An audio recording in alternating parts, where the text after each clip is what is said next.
پیراهن پاره پاره‌اش را بنگر، زخم تن چون ستاره‌اش را بنگر. بر روی زمین فتادنش را دیدی، برخاستن دوباره‌اش را بنگر. با عرض سلام و ادب و احترام و عرض تعزیت مناسبت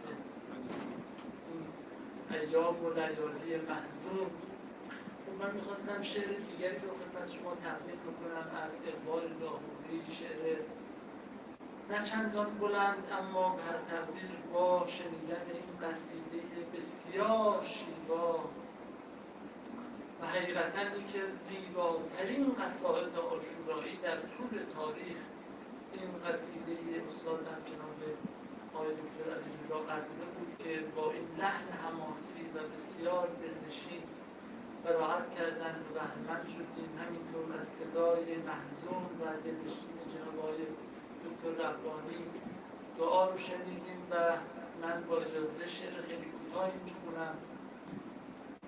بیتی از ابیات قصیده استاد غزنه اشاره داشت به حضرت علی اکبر. خب در سوی حضرت علی اکبر اشعار فراوانی سروده شده، اما این شعر کوتاه ایرج میرزا شعر خاصی هست.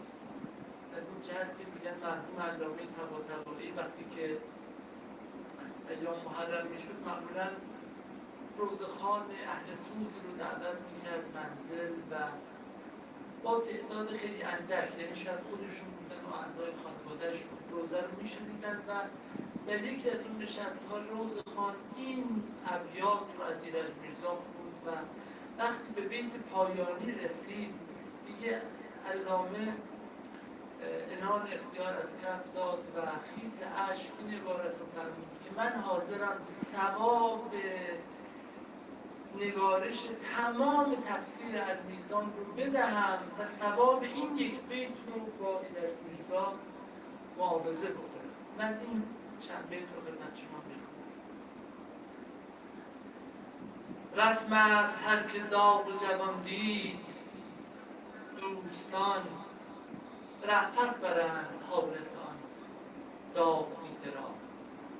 یک روز زیر بازی او گیرد از وفا، وان یک ز چهره پاک کند اشک دیده را. القصه هر کسی به طریقی ز روی مهر تسکین دهد مصیبت بر وی رسیده را. آیا که داد تسلیت خاطر حسین، آیا که داد تسلیت خاطر حسین چون دید نقش اکبر در خون تپیده را.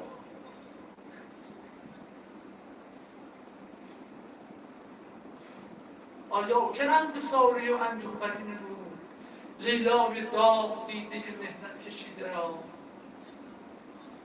بعد از پسر دل پدر آماج تیر شد، آتش زدند لامه مرغ پریده را.